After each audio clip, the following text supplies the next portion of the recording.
بسم اللہ الرحمن الرحیم، السلام علیکم۔ یہ عید الفطر کے آتے ہی سوشل میڈیا کے اوپر ایک بحث شروع ہو جاتی ہے، اور وہ یہ کہ جی عید منانی چاہیے یا نہیں منانی چاہیے۔ اور ایک گروپ اب کچھ پچھلے چند سالوں سے ایک نکلا ہوا ہے جو سوشل میڈیا کے اوپر کافی ایکٹیو بھی ہے، اور وہ اپنے طور پر دلائل پیش کر رہا ہوتا ہے کہ جی عید نہیں منانی چاہیے، اور اس حوالے سے کچھ ضعیف روایات، کچھ مجہول روایات بھی پیش کرتے ہیں۔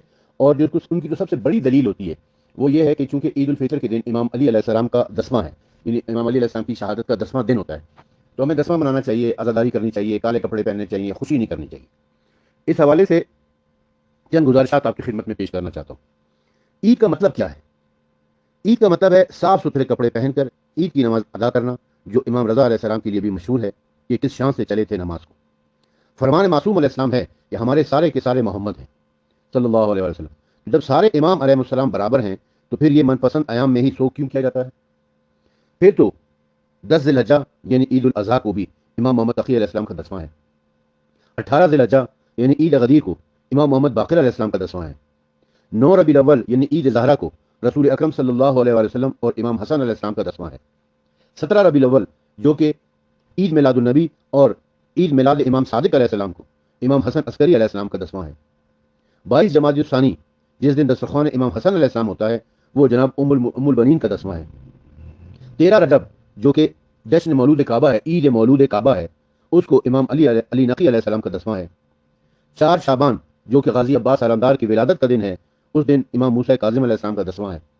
7 شعبان جو کہ شہزادہ قاسم کی ولادت کا دن ہے، اس دن حضرت ابو طالب علیہ السلام کا 10واں ہے۔ تو کیا مومنین ان ایام میں دیگر معصومین علیہ السلام کا 10واں منائیں گے یا خوشی اور جشن منائیں گے؟ اور کیا ہمارے ہاں پریکٹس کیا چل رہی ہے، کیا کیا جا رہا ہے ہمارے ہاں؟ صرف نام کے مومنین کو اعتراض ہے۔ تو سب سے زیادہ اللہ تعالیٰ کی ذات پر ہے کہ جس دن کو اس نے تمام مسلمانوں کے لیے عید یعنی خوشی کا دن قرار دیا ہے، اسی دن ہم لوگ اللہ تعالیٰ کے حکم کو رد کر کے اسے غم کا دن قرار دینا چاہتے ہیں۔ یہ نام کے مومنین یہ چاہتے ہیں کہ پاک و منور اور مطہر فقہ جعفریہ کو اپنے افعال سے داغدار بنا دیں، اسی لیے عید فطر جسے تمام مسلمان مانتے اور مناتے ہیں کے خلاف سازش کرتے ہیں۔ عیدین شعار اللہ ہیں، مسلمانوں کی پہچان ہے۔ یہ چاہتے ہیں کہ دشمنان شیعہ پوری دنیا کے سامنے یہ ثابت کریں کہ ہم نہ کہتے تھے کہ شیعہ مسلمان نہیں ہیں، دیکھو یہ عید بھی نہیں مناتے۔ کچھ لوگ یہ باور کرانے کی کوشش کر رہے ہیں کہ شیعہ اثنا عشری کو عید نہیں منانی چاہیے، اور جواز میں کچھ مجہول اور ضعیف روایات نقل کرتے ہیں۔ اور یاد رہے کہ مومنین کی عید منانے کا صحیح طریقہ ہی یہ ہے کہ انسان اس عظیم دن کو اللہ تعالیٰ کا شکر ادا کرے اور اطاعت میں دن گزارے۔ یہ ہے اصل عید۔ عید کا حقیقی فلسفہ کیا ہے؟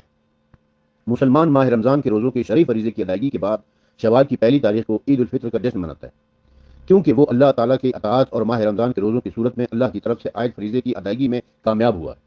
امیر المومنین امام علی علیہ السلام عید کا ذکر کرتے ہوئے فرماتے ہیں، یہ دن اس شخص کے لیے عید ہے جس کے روزے اور عبادت کے لیے قیام کو اللہ نے قبول فرمایا ہے، اور ہر وہ دن عید کا دن ہے جس میں اللہ کی نافرمانی نہ ہو۔ لہٰذا یہ عید جو اطاعت اور حکم اللہ کی تعمیر میں کامیابی کا جشن ہے، اسے اس طرح منانا چاہیے کہ اس کی ایک ایک چیز اطاعت الہی کی روح کے مطابق ہو۔ ایسا شخص جو اس عید پر اللہ کی معصیت اور نافرمانی کا مرتکب ہوتا ہو، وہ عید کی روح اور اس کے مفہوم سے ناآشنا ہے۔ ہمیں قرآن اور یہ عیدیں بھی محمد والے محمد علیہ السلام کے گھر سے ہی ملی، اس لیے جو فرمان محمد اور آل محمد کا ہے اس کے مطابق ہمیں عید منانی چاہیے۔ مثلا میں ایک حدیث آپ کی خدمت میں پیش کرتا ہوں جو الکافی کی حدیث ہے، میں اس کا پیج بھی انشاءاللہ آپ کی بتا دوں گا، پیج کی پکچر بنا کے بھی سینڈ کر دوں گا آپ کو، کہ معصوم فرماتے ہیں کہ جب شوال کا پہلا دن ہوتا ہے تو ایک منادی ندا کرتا ہے، اے ایمان والو صبح کرو اپنے انعامات کے لیے۔ پھر فرمایا، اے جابر، اللہ کے انعامات ان بادشاہوں کے سے ہیں انعام نہیں ہیں۔ پھر دوبارہ سنیے یہ حدیث، جب شوال کا پہلا دن ہوتا ہے تو ایک منادی ندا کرتا ہے کہ اے ایمان والو صبح کرو اپنے انعامات کے لیے۔ پھر فرمایا، اے جابر، اللہ کے انعامات ان بادشاہوں کے سے انعام نہیں ہیں۔ پھر فرمایا، عید کا دن انعامات کا دن ہے، اب جس کے نصیب میں ہوگا وہ یہ انعام لے گا۔ ایک اور حدیث ہے جو من لا یزور الفقیہ کی جلد نمبر 1 میں حدیث نمبر 1485 ہے، جو صفحہ نمبر 522 پر ہے۔ امام علی رضا علیہ السلام نے فرمایا، عید فطر کو یوم عید اس لیے قرار دیا گیا ہے کہ اس میں مسلمانوں کا اجتماع ہوتا ہے، وہ مجتمع ہوتے ہیں اور خدا کی خوشنودی کے لیے نکلتے ہیں، اور اللہ نے جو ان پر احسان کیا ہے اس پر اس کا شکر ادا کرتے ہیں۔ اس لیے یہ یوم عید ہے، یوم اجتماع، یوم فطر، یوم زکوٰۃ، یوم رغبت اور یوم تذریح۔ نیز اس کے لیے یہ سال کا پہلا دن ہے رمضان کے بعد جس میں کھانا پینا حلال ہے، کیونکہ اہل حق کے نزدیک ایک سال کے مہینوں میں پہلا مہینہ ماہ رمضان ہے۔ تو اللہ نے یہ چاہا کہ لوگوں کا مجمع ہو جس میں لوگ اس کی حمد کریں اور اس کی تقدیس کریں، اور اس کے علاوہ اس میں دوسری نمازوں سے زیادہ تکبیریں قرار دی ہیں، اس لیے کہ تکبیر اصل میں اللہ کی بڑائی کا اقرار ہے، اور اس نے جو ہدایت کی ہے اس کا شکر ادا کرتا ہے۔ جیسا کہ اللہ کا ارشاد ہے کہ خدا نے تم کو راہ پر لگا دیا ہے، اس نعمت پر اس کی بڑائی بیان کرو تاکہ تم شکر گزار ہو جاؤ۔ امام علی رضا علیہ السلام کی اس قول کے بعد ایک اور حدیث آپ کی خدمت میں پیش کرتا ہوں کہ معصوم کا فرمان ہے، بلکہ یہ نہیں، جو نماز عید ہم پڑھتے ہیں اس میں جو قنوت ہم پڑھتے ہیں اس قنوت کا ایک جملہ ہے، وہ جملہ کیا ہے؟ پروردگار، تجھ سے اس دن کا واسطہ دے کر سوال کرتا ہوں جس دن کو تو نے تمام مسلمانوں کے لیے روز عید قرار دیا ہے۔ اسالک بحق ھذا یوم الذی جعلنا للمسلمین عیدا، اے اللہ میں تجھ سے اس دن کا واسطہ دے کر سوال کرتا ہوں جس دن کو تو نے تمام مسلمانوں کے لیے روز عید قرار دیا۔ امام زین العابدین علیہ السلام فرماتے ہیں کہ اے اللہ، عید کے دن کو ہمارے لیے مبارک قرار دے اور اسے ہمارے گزرے ہوئے دنوں میں بہترین دن قرار دے۔ ہم اس روز فطر میں جسے تو نے اہل ایمان کے لیے عید و مسرت کا روز اور اہل اسلام کے لیے اجتماع و تعاون کا دن قرار دیا ہے۔ اور یہ آپ کی امام زین العابدین علیہ السلام کی یہ دعا جو ہے یہ صحیفہ سجادیہ میں ہے، دعا نمبر 45 ہے۔ امام علی نقی الحادی علیہ السلام فرماتے ہیں کہ بے شک شیعان اہل بیت کی 4 عیدیں ہیں، عید فطر، عید الاضحیٰ، عید غدیر اور جمعے کا دن۔ اب یہ اچھا، امام علی رضا علیہ السلام کا ایک اور قول توجہ سے سنیے کہ فطر کے دن کو عید کا دن قرار دیا گیا ہے تاکہ تمام مسلمانوں کے لیے اجتماع کا دن ہو، جس میں وہ اجتماع کرتے ہیں اور اللہ کے سامنے نمایاں ہوتے ہیں، اور اس کی تمجید ان احسانات پر جن سے اللہ نے انہیں نوازا ہے۔ تو یہ عید کا دن ہے اور اجتماع کا دن ہے اور زکوٰۃ کا دن ہے اور رغبت کا دن ہے اور درگاہ رب کریم میں گڑگڑانے کا دن ہے۔ جس مومن نے ماہ رمضان میں روزے رکھے، نمازیں پڑھیں، شب بیداریاں کی اور اللہ سے اپنے گناہوں کی بخشش کروا لی، صرف وہی مومن عید منانے کے حقدار ہے۔ باقی لوگوں کو واقعی سوگ ہی منانا چاہیے کہ ماہ رمضان کی برکتوں سے فائدہ نہ اٹھا سکے۔ دیکھیں، اسلام دین معاشرت ہے، اور دین معاشرت کا ایک تقاضا یہ بھی ہوتا ہے کہ معاشرے کے ساتھ گھل مل جائے۔ اب یہ جو عید کا اجتماع ہے، عید کا جو دن ہے، جب لوگ جاتے ہیں عید کی نماز پڑھنے کے لیے تو وہاں ان کے عزیز اور اقارب، محلے دار، دوسرے تیسرے بھی اکٹھے ہوتے ہیں، اور اس دن لوگ ان کے ساتھ گلے ملتے ہیں، ہاتھ ملاتے ہیں، عید کی مبارکباد دیتے ہیں۔ اس طرح یہ معاشرہ مضبوط ہوتا ہے، مستحکم ہوتا ہے۔ عید کے دن لوگ اپنے عزیز اور اقربا کے گھروں میں جاتے ہیں، ان کو عید مبارک دیتے ہیں، اپنے محلے والوں کے گھروں میں جاتے ہیں، ان کو عید مبارک دیتے ہیں۔ لوگ آپ کے گھر میں آتے ہیں آپ سے عید ملنے کے لیے۔ یہ معاشرہ تشکیل دینا ہے، ایک اچھا معاشرہ، اسلامی معاشرہ تشکیل دینے کے لیے اللہ تعالیٰ نے عید کا دن قرار دیا۔ اسلام دین معاشرت کے ساتھ ساتھ دین سیاست بھی ہے، اور یہ جو نماز عید ہے اس کا اجتماع ایک سیاسی اجتماع بھی ہوتا ہے۔ میری بات کو نیگیٹو انداز میں نہ لینا، اس کے پازیٹو پہلو کو دیکھنا۔ اس کا پازیٹو پہلو یہ ہے کہ نماز عید کے لیے حکم شرعی یہ ہے کہ کھلے میدان میں، شہر میں کسی ایک جگہ پر کھلے میدان میں آ کر نماز پڑھو، کھلے آسمان تلے، مسجد کے اندر نہیں پڑھنی ہے، امام بارگاہ میں نہیں پڑھنی، بلکہ میدان میں آ کے پڑھنی ہے۔ کیوں میدان میں آ کے پڑھنی؟ اور ایک جگہ پر پڑھو، مختلف اجتماعات نہ کرو۔ ہاں، اب تو شہر بہت بڑے ہو گئے ہیں تو پھر مختلف اجتماعات ہونے لگے، لیکن سیرت رسول اکرم صلی اللہ علیہ وسلم یہ کہ مدینے میں ایک جگہ پر اجتماع ہوا کرتا تھا، اور وہ کھلے میدان میں۔ اس کی وجہ کیا تھی؟ تاکہ دشمن اسلام دیکھے کہ مسلمانوں کی تعداد کتنی زیادہ ہو گئی ہے اور ان کے اوپر مسلمانوں کی دھاک بیٹھ جائے۔ یعنی یہ شو آف پاور ہے کہ ہم شہر کے اندر اتنی بڑی تعداد کے اندر موجود ہیں۔ یہ اجتماعیت یہ شیعوں سے چھیننے کی کوشش کی جا رہی ہے۔ یہ نظام معاشرت جو اللہ تعالیٰ نے، رسول اللہ نے آئمہ طاہرین نے ہمیں دیا کہ کم از کم عید کے دن جا کر اپنے رشتہ داروں سے، محلے والوں سے، ہمسایوں سے، عزیز و اقربا سے مل لو۔ دنیا، زندگی اتنی مصروف ہو گئی ہے کہ اب آپ کے پاس وقت نہیں ہے لوگوں سے ملنے کا، تو کم از کم عید کے دن تو جا کے ملو۔ اس چیز کو بھی ہم سے چھیننے کی کوشش کی جا رہی ہے تاکہ ہم اپنے عزیزوں، رشتہ داروں، دوستوں، یاروں، محلے داروں سے کٹ کر رہے تھے۔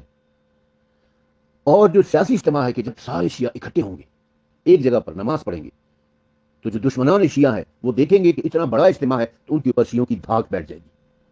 یہ شو آف پاور ہوگا کہ اتنی بڑی تعداد میں شیعہ شہر کے اندر موجود ہیں، اور اتنے منظم بھی ہیں کہ ایک ہی امام کے پیچھے، ایک ہی پیش نماز کے پیچھے سب کے سب سربہ سجود ہو رہے ہیں۔ اب میں اصول کافی سے چند احادیث آپ کی خدمت میں پیش کرتا ہوں۔ فروع کافی سے معذرت چاہتا ہوں، فروع کافی جلد نمبر 3، ظفر شمیم پبلیکیشن ٹرسٹ، ناظم آباد کراچی سے شائع ہوا ہے، جلد نمبر 3 کے صفحہ نمبر 385 کے اوپر پہلی حدیث ہے کہ ابی عبداللہ علیہ السلام فرماتے ہیں کہ روز عید الفطر نماز کو جانے سے پہلے کچھ کھاؤ، یعنی خالی پیٹ نہ جاؤ۔ عید کی نماز پڑھنے کے لیے جب جا رہے تو خالی پیٹ نہ جاؤ۔ دوسری چیز یہ کہ ابی عبداللہ علیہ السلام نے فرمایا، یعنی امام جعفر صادق علیہ السلام نے فرمایا، عید الفطر کو نماز سے پہلے اور عید الاضحیٰ کو نماز کے بعد کھانا چاہیے۔ عید الفطر کو نماز سے پہلے کچھ کھانا چاہیے اور عید الاضحیٰ کو نماز کے بعد کھانا چاہیے۔ اس کا مطلب یہ دونوں عیدیں منانی ہے نا۔ پھر فرمایا کہ رسول اللہ صلی اللہ علیہ وسلم نے جب شوال کا پہلا دن ہوتا تو ایک منادی ندا کرتا ہے، اے ایمان والو صبح کرو اپنے انعامات کے لیے۔ پھر فرمایا، اے جابر، اللہ کے انعامات ان بادشاہوں کے سے انعامات نہیں ہیں۔ پھر فرمایا، عید کے دن انعامات کا دن ہے۔